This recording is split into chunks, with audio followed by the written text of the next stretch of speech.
বহুত উপকাৰ কৰিছে। আপোনালোকৰ পকেটে পকেটে হাতে হাতে মোবাইল আছে, এইবিলাক যদি ইমানে অপকাৰী তেনেহ'লে আপোনালোকে হাতত ল'লেহেঁতেনে হয়। কাৰ ঘৰত মোবাইল নাই মই সেইটো প্ৰশ্ন কৰিব বিচাৰিছোঁ। যদি মোবাইল অপকাৰী তেনেহ'লে তেওঁ নিজে কিয় মোবাইল ইউজ কৰে?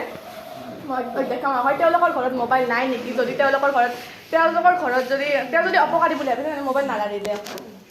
মই এটা কথা কৈছিলোঁ যে মোবাইল ফোন সৰু ল'ৰা ছোৱালী কেঁচুৱা যিবিলাক থাকে বেয়া কাম বুলি নকওঁ, আচলতে যিবিলাক ইউটিউব ভিডিঅ' কাৰ্টুন ইত্যাদি চাই মূল্যৱান সময়বোৰ অপচয় কৰে।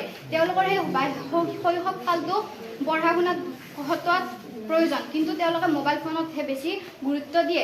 গতিকে মই ক'ব বিচাৰিম যে মোবাইল ফোনত তেওঁলোকে ইউটিউব ভিডিঅ' চায়, কিন্তু এই কথাটো হ'ল যে মোবাইল ফোনত সৰু ল'ৰা ছোৱালী এইটো নাজানে যে ভাল কামত ইউজ কৰিব লাগে নে বেয়া কামত।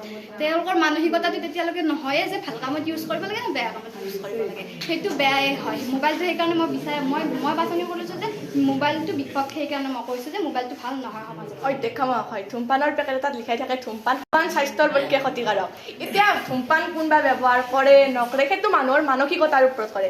কৈছে যিটো কেঁচুৱা থাকে সেইটোৰ মাক দেউতাকে অলপ যত্ন ল'ব লাগিব। এই ক্ষেত্ৰত যিহেতু বিষয়টো আছিল মোবাইল ফোন সমাজৰ বাবে উপকাৰী, এইটো সমাজৰ পক্ষে যিহেতু ইমানবোৰ উপকাৰী গুণ আছে তেনেহ'লেতো গুণত যদি মাক দেউতাকে অলপ নজৰ দিয়ে তেনেহ'লে এইটো নিশ্চয় উপকাৰী হ'ব। অধ্যক্ষ মহাশয় তেওঁ তাত উপস্থিত হৈ কৈছিল যে